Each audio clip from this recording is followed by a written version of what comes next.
Hello there, and welcome to the Food for Thought podcast. I'm your host, Erin Hallstrom. Today's episode is in continuation of our February 5th episode, A CPG Entrepreneur's Guide to Growth. For part 2 today, I'm talking to Dr. James Richardson about the risks and rewards of growing a CPG brand. In the next 30 minutes, we talk about the risks entrepreneurs should and shouldn't be taking, as well as what it means to be memorable versus unique. Enjoy the episode.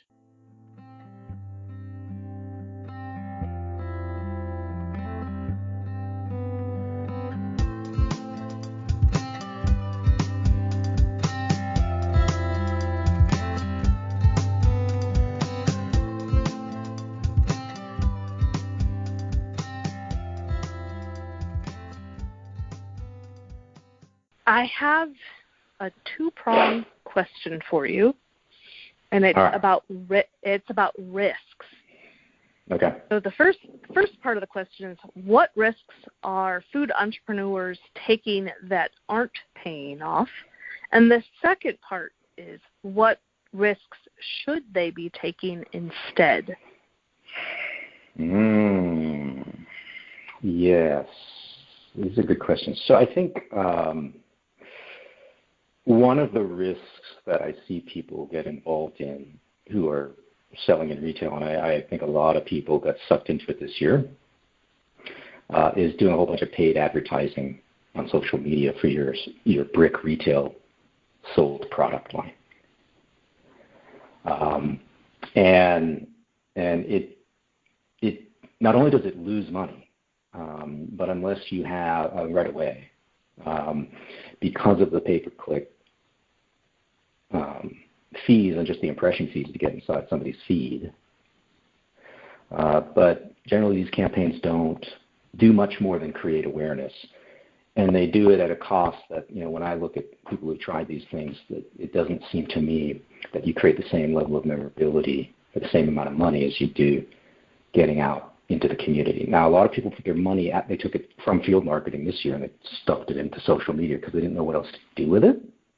And so they're learning, but generally speaking, food brands early on aren't going to get much of a return when they're brand new off a lot of paid media because it takes a lot of ad impressions essentially to generate memorability that way. It takes more ad impressions in my experience to generate any kind of memorability for a new trademark. And that's why, what's frustrating for my clients is an old, tired zombie brand, and there are many of them in food companies, like Andy Cap Snacks could come out of nowhere and do an ad campaign, and it would be phenomenally more successful than my client's brand that nobody's ever heard of. And that's just because, that's an old brand, so yeah, I get that, and everyone already knew that. So it already had a base of awareness. It was simply activating that. My clients don't have any of that luxury, so they tend to get sucked into paid advertising too early on social media when they should be doing these more human interactive techniques. So that's a risk that people take. It's a financial risk, and it often does not pay off with food unless you have an offering that's really amenable to direct-to-consumer sales. And I can tell you that food is a tough one. It's a real tough one in D2C. It's never performed as well as beauty, as supplements, and several other categories. In terms of a risk that founders should be taking that they're not taking, I think that adding people on staff before you think you can afford it, so that you have people focused on a couple elements of outreach out of the store, so that you, the founder, can be more of the band director and focus on fundraising and not get sucked into ops, is something that people don't do early enough. How early should you do it? That unfortunately has to do with your P&L and how a bunch of things look. But I'm telling you, the people who struggle are the people who have been basically not sleeping, but for all the wrong reasons. Because they're not hiring people to take over stuff that they don't particularly add much value to, like operations, making sure stuff is labeled and shipped and the distributor's getting what they need and paperwork and BS. They're getting sucked into that, and they have no time for things like leading the event marketing, because that's what they should be doing. They're passionate about the business, right? They need to be out in front of the public most of the time. Fundraising, things that only the founder can do. No investor wants to have a meeting with the head of marketing. They want to meet with the founders. So what happens is people get busy, and they start that initial growth surge is they find themselves actually overwhelmed. This is very common. So I tell people, as soon as you can barely even afford it, is how I call it. That's when you jump. You bring that part-time social media person in. And, the beauty of startups is you can multitask. These are folks who get that they're going to be asked to wear 10 hats. And if they don't get that, then you hired wrong. So it's like you get a lot. It's amazing what you can get out of 30 hours if somebody's just motivated. Yeah, and then I can show you unmotivated bureaucrats who will squander 30 hours faster than you can say squander. Yeah, there's definitely a lot of thirsty, hungry people who, want the work and are great at the work. I've read this in multiple places that, and you kind of mentioned it before with the yoga instructors, that there's an advantage to take some of your greatest fans, the people who have, maybe reached out or been passionate about your product, and maybe there's an opportunity to employ them because they're already a fan. They already like your product. Now, bring them on staff because they already like your product and they're going to speak well of it already. I've heard that several times in the last few weeks. I've read it and heard it several times in the last few weeks. Well, it's not academic to me. I've seen people do it really successful. And the funny thing, Aaron, is where this came from, this hiring trick is what it really amounts to. But it actually came from natural behavior occurring at every trade show that ever used to happen. So in the early stage universe, one of the secondary reasons, and sometimes it's the primary reason for a sales guy or a marketing person or anybody to go walk the floor and not sit at their booth, is because they're looking for a job. And who are you more likely to have success with? So somebody's already been working in a startup environment who, like we just talked about, and I have overheard this at Expo West multiple times. Some person who actually has a booth over in Hall E is going to Hall D and like, oh my God, I love your product so much. And I'm like, they sound like a rabid fan, and they're actually running a booth over there. And that conversation is not often entirely innocent. It's often sort of a plug. That's where I first noticed this, and then I saw people do it. I'm like, oh, this is amazing, because you get 10 times the work out of people who actually love your brand. Mm-hmm. There's a religiosity to it. I also love that word, religiosity. I like that. It's why startups are made fun of by big companies, right? Because you go meet them at a trade show and they seem kind of goofy and they're like way too excited. They kind of sound off their meds. But that, unfortunately, is the passion that gets more work out of people at low cost. And that's, again, why I say the risk you've got to be taking is bringing the part-time help in or the full-time help in. Literally 6 months before you think you're going to need it is when you actually need to bring them on. That's what people don't realize, because if you wait another 4 months, you're going to be hiring them when you're overwhelmed. And that, Aaron, is when almost every human in a management position makes a crappy hiring decision. Yep. I have lived it, and I have seen it, and you do not want to do that. And so I'll say it to the internet right now, just don't hire me and use my fee to get that person on board. That's how important it is. No, seriously. You can't get to $1 million like very easily anymore with a solo program. Suddenly I've been described as me, have startup energy, and now what you said totally makes sense. So thank you. I like that. I am that employee that it's like, where's my off switch? Because I'm always like, oh yeah, great idea. Yeah, I'll do this. Yeah, I'll work on that. And I've been described as I have startup energy. And well, just don't forget to negotiate for the raises as you keep assigning tasks. You heard that, internet. No. Okay. So you mentioned on a recent blog post of yours that 2021 will likely be more competitive for early stage CPG startups. Why is that?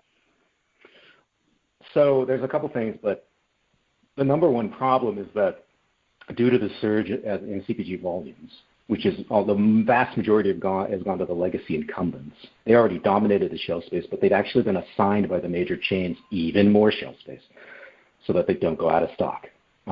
So the big chains that drive most of the shelf space availability in the United States, because most of the traffic is there, they have actually assigned more shelf space to the non-early stage, non-emerging challenger brands. There's literally less linear feet to fight for. And until that surge dies down post-pandemic, post-vaccination, it is just going to be harder. It's going to be, the line is the same. The line to get into Kroger is the same. And even though actually the line may be a little smaller as people sort of freak out and don't launch, but it's still hard to get in and get that space. And so you've got to have a better compelling rationale to get in and get good space. But also for companies that are also already established in the seven figures, it is a more challenging environment to add items now, unless you're one of my lucky clients in something like the deli department. And the deli is doing so badly, Aaron. It is such a horrible year in the deli of a supermarket that as I talk to you, I'm thinking, why am I not launching a brand? Because I could probably take half a case with no slotting. So anyway, but that's about the only place that's really good. So you got shelf constraints, but also you have co-manufacturer constraints. If you're just starting and growing fast and you didn't pre-book your run rate at an expanded rate, you may be picking up the phone, metaphorically speaking, find out that your co-man is booked.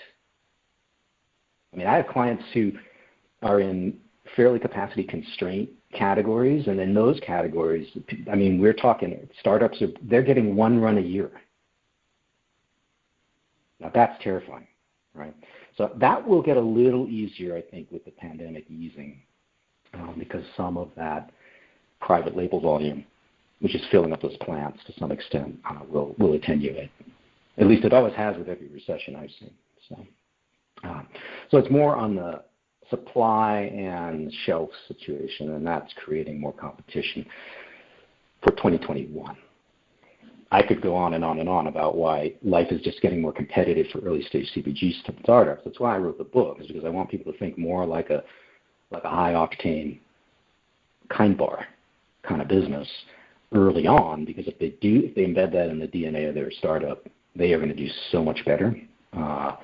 And they will be able to outflank any Me Too's that are ripping them off because they read, a couple of PR pieces and said, "Oh, I could do that," which is one reason why it's more competitive. Because of the internet, it's very easy to find out what's going on in terms of innovation. That used to be a thing. You remember that, I think. That used to be a thing, just trying to figure out what launched. That was a thing. That took research. Yep. Now people are literally out there advertising themselves. So you want to be set up with the most optimal operations design, everything today, so that if two people come and rip you off, basically, that you're still going to scale first. That's what I tell people. you talk a lot in your book about the why behind the brand and its importance. Can you explain that? Can you explain that a little more and give us the why for its importance, like what I did there? the meta why. Yeah, why the why. Yeah. So the problem that I've encountered with early stage companies, and it's like a weird alternate universe version of the problem that big company innovation teams have when they try to go predict 3 years in advance what people are going to do with a widget. It's that whether it's a forecasted prediction of demand and the demand drivers based on a whole bunch of supposition and a whole bunch of research not based on experience of the product, hypothetical basically, or whether it's a startup who is just deciding in a bubble that this is the flavor and this is the product. Until you do some initial consumer research, you don't know why people are repeating. And repeat purchase, more specifically extended repeat, is, as I talk about in the book, it's really the secret sauce when you can create it and sustain it over multiple years. That's what drives exponential growth without pumping $30 and $40 million into businesses. Now, if you know a lot of bankers who have money, you're welcome to do that. Most of you don't.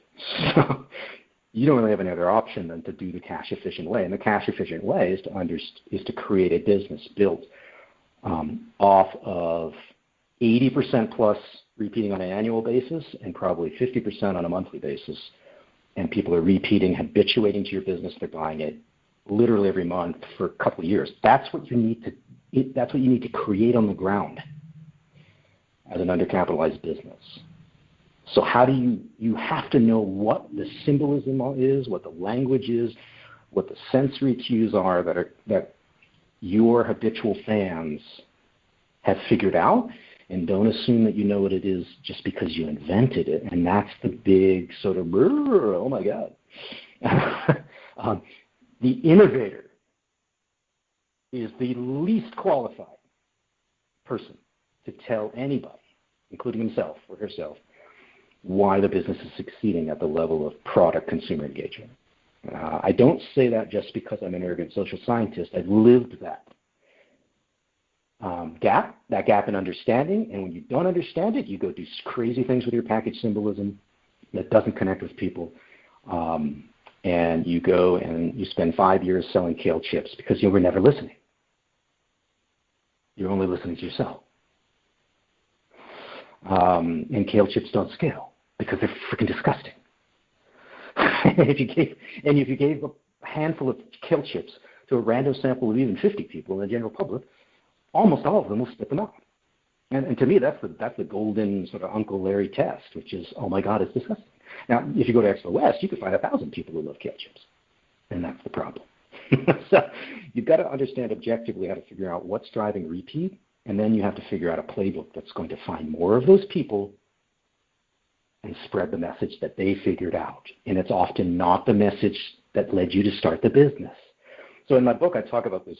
I created this sort of qualitative segmentation, and it was really just to explain one thing. Most people who start food companies are geeks. They're category geeks. All right? That's great. That means they were the best, highly qualified to determine whether something was going to be a new incremental addition to the category because they've been geeking out on the category. Right? The problem with it is that they're geeks. And geeks generally, like myself, we're not very good at communicating traditionally to a broader non-geek audience, right? And so the beautiful thing is the early consumers who are not geeks at all, I can tell you that, very few of them are going to be geeks, especially when you get up into the $1 million range. You're going to have engaged a whole bunch of people who are not geeks in your category. They figured out something really cool about your brand. And I come back to Chobani. It's my favorite example, not because everyone talks about Chobani. They don't talk about this, which is that Greek yogurt launched in 1998 in Whole Foods as an ethnic food. It didn't go anywhere. Nobody cares. There's no audience for people who want Icelandic yogurt, Bulgarian yogurt, French yogurt. No. That's not how Americans buy yogurt or a lot of other things. and it's not a path to scale, right? Now, Fage, that's just an arrogant Greek food company. They don't care. They didn't care about the U.S. market. It was totally irrelevant to them. I mean, it was kind of nice and it was fun because they got to go to New York every year. But other than that, it was a total rounding error. They never took it seriously. They didn't do any research. Now, Chobani didn't necessarily do a lot of research. Hamdi didn't necessarily research, but he did one thing that was super lucky, was he decided to launch at ShopRite, New York, which is just about the craziest possible place you could have come up with, right, in upper New York State. Like, what? And the thing started selling like crazy. And if you talk to those early consumers, as I have, you find out that, oh, well, this is just a protein-heavy replacement for cereal. And that's what created that explosion. So again, the consumers, an unsuspecting audience you never would have imagined, was actually the magical audience. It was not what the yogurt geek would have said about Greek yogurt. They would have given you some crazy other story.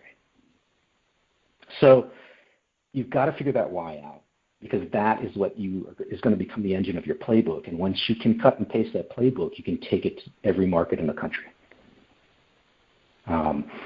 So that's why it's also important. I mean, the meta why that you asked for is really the fact that you're undercapitalized for the most part. Even if you got $1 million or $2 million in money, you're still undercapitalized, right? So you have got to really build a business that's most of the revenue is coming from extended repeat.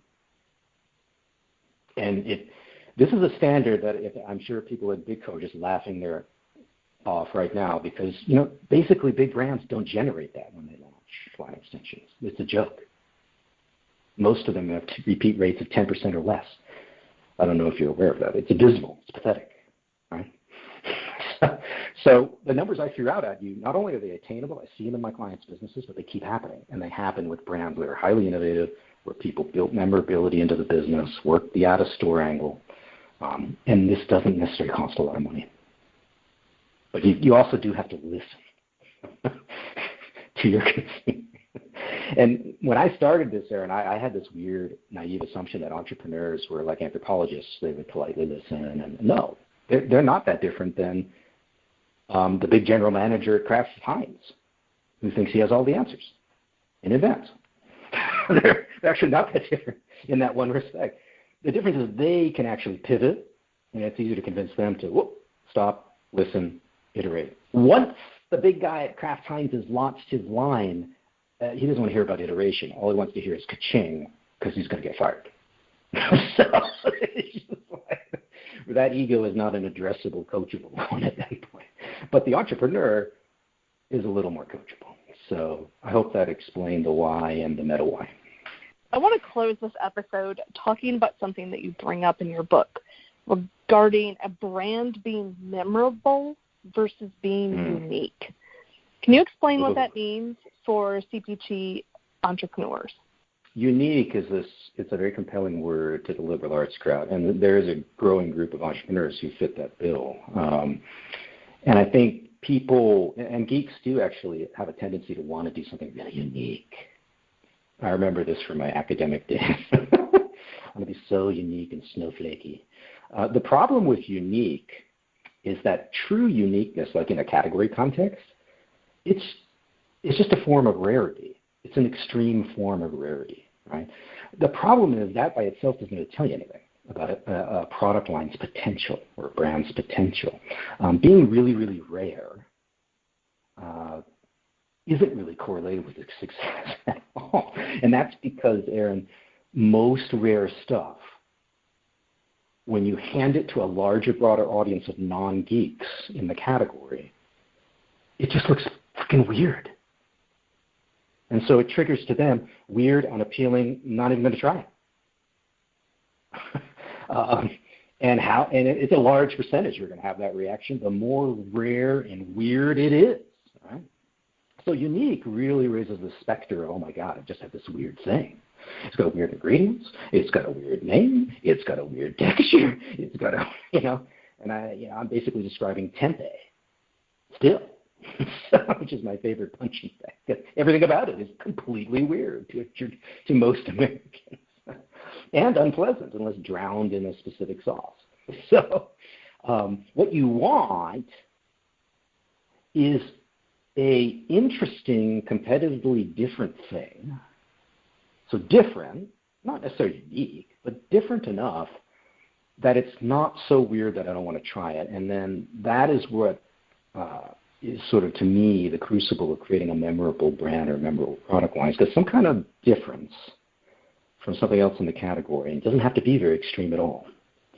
And I talk about in the book, the difference really needs to tap into a mass market outcome. And that's when things get really exciting. That's when you can get halo top kind of velocities. When you chase a really boring outcome, but what you're doing is selling a really memorable, tasty, modern way to achieve that outcome. And the potential here to overthink and overanalyze and over-innovate is massive there. And that's what you'll see at Expo West when it starts up again, is just booths full of overthink. That's what I would call it. A PhD gets to accuse somebody of overthink. And I have one. So I know it when I see it. And I also know someone who's not listening to their audience. Right? They're just talking to themselves in a mirror.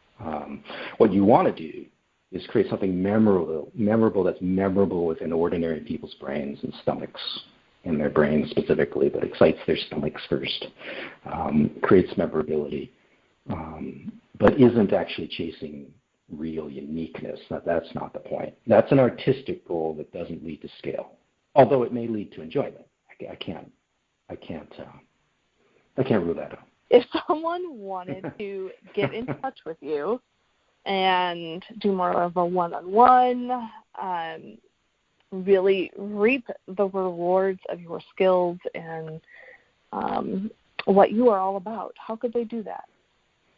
Well, I welcome early-stage companies to go to my website first, which is premiumgrowthsolutions.com. And go to the Founders Resources page, and there's a lot of free stuff there. I keep adding to it. All my media appearances, podcast episodes, everything's there. So there's a lot of tidbits and nuggets to enjoy. Webinars, courses, all sorts of yums. If that inspires you, want to reach out, go to my services page, and you can learn how to do that there. Otherwise, I wish everybody, the best of luck as we get out of this pandemic. For everyone listening to the Food for Thought podcast today, thank you for tuning in. You can find us on Apple Podcasts, Spotify, Stitcher, and just about everywhere you can listen to a podcast. Be sure to tune in next time as we talk more about the stories behind the headlines of the food and beverage industry. Take care. Have a great day.